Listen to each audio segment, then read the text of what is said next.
भोपाल से प्रस्तुत हैं प्रादेशिक समाचार। नमस्कार, समाचारों के साथ मैं जितेंद्र रघुवंशी। पहले मुख्य समाचार। प्रधानमंत्री ने प्रदेश को 17,000 करोड़ रुपए से अधिक की विकास परियोजनाओं की दी सौगात। प्रधानमंत्री ने कहा, मध्य प्रदेश आत्मनिर्भर भारत और मेक इन इंडिया का बनेगा मजबूत स्तंभ। डिंडौरी सड़क हादसे में 14 लोगों की मौत, मुख्यमंत्री ने दुर्घटना की जांच कराने को कहा। और उज्जैन में विक्रमोत्सव 2024 की शुरुआत, रीजनल इंडस्ट्री कॉन्क्लेव का भी होगा शुभारंभ। अब समाचार विस्तार से। प्रधानमंत्री नरेंद्र मोदी ने प्रदेश में 17,000 करोड़ रुपए से अधिक की कई विकास परियोजनाओं की आधारशिला रखी और राष्ट्र को समर्पित किया। ये परियोजनाएं सिंचाई, बिजली, सड़क, रेल, कोयला सहित कई महत्वपूर्ण क्षेत्रों से जुड़ी हैं। प्रधानमंत्री ने प्रदेश में साइबर तहसील योजना का भी शुभारंभ किया। उन्होंने एक जनसभा को संबोधित करते हुए कहा कि मोदी की गारंटी का जनता में विश्वास बढ़ता जा रहा है। उन्होंने कहा कि मध्य प्रदेश आत्मनिर्भर भारत का मजबूत स्तंभ बनेगा।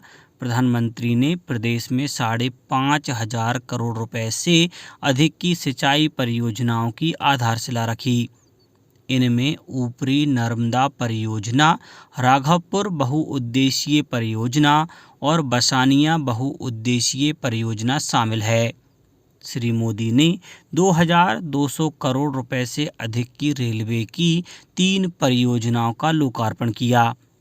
औद्योगिक विकास पर जोर देते हुए प्रधानमंत्री ने प्रदेश में 1,000 करोड़ रुपए के लागत की कई औद्योगिक परियोजनाओं की आधारशिला भी रखी।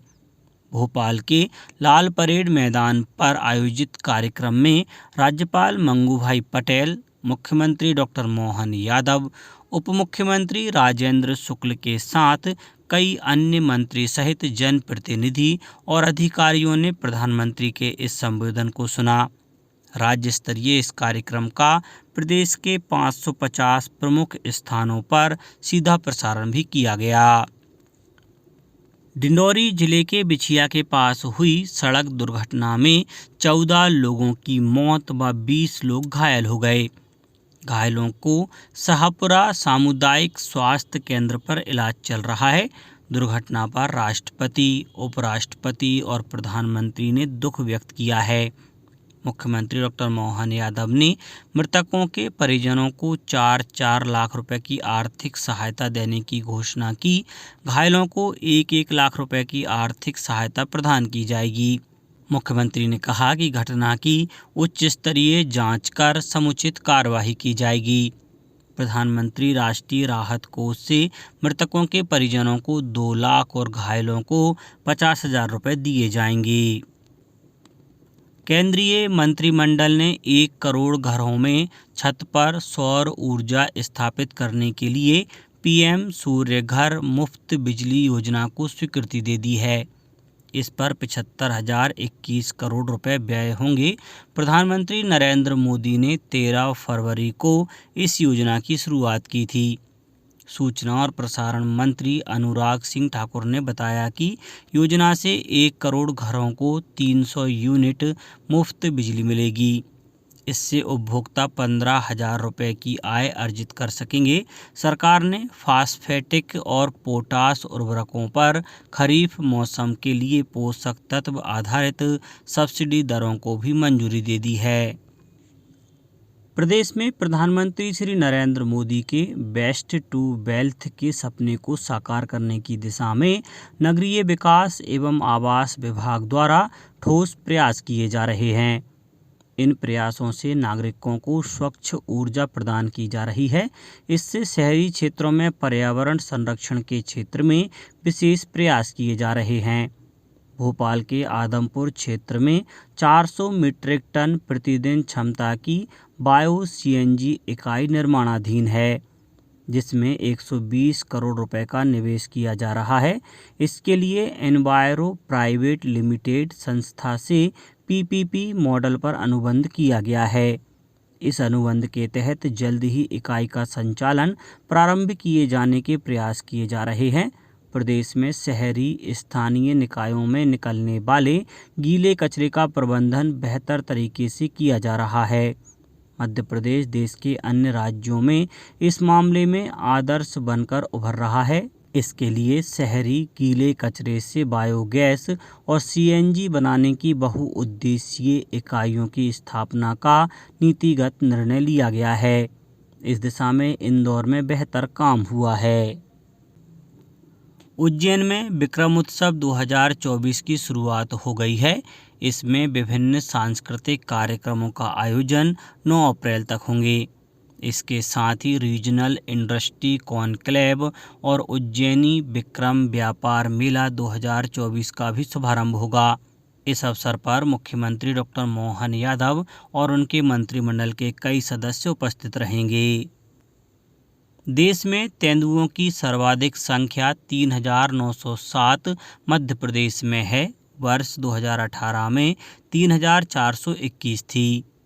इसके महाराष्ट्र में 1,985, कर्नाटक में 1,879 और तमिलनाडु में 1,070 है। साथ ही सबसे अधिक तेंदुए की आबादी वाले स्थल आंध्र प्रदेश में श्रीशैलम में नागार्जुन सागर के बाद प्रदेश में पन्ना और सतपुड़ा हैं। यह जानकारी नई दिल्ली में भारत में तेंदुओं की स्थिति पर जारी रिपोर्ट में दी गई। केंद्रीय पर्यावरण, वन और जलवायु परिवर्तन मंत्री भूपेंद्र यादव ने रिपोर्ट जारी की। भारत में तेंदुओं की कुल आबादी 13,874 होने का अनुमान है। वन मंत्री नागर सिंह चौहान ने प्रदेश में इस उपलब्धि के लिए वन्य जीव संरक्षण और प्रबंधन से जुड़े वन विभाग के अमले को बधाई दी है।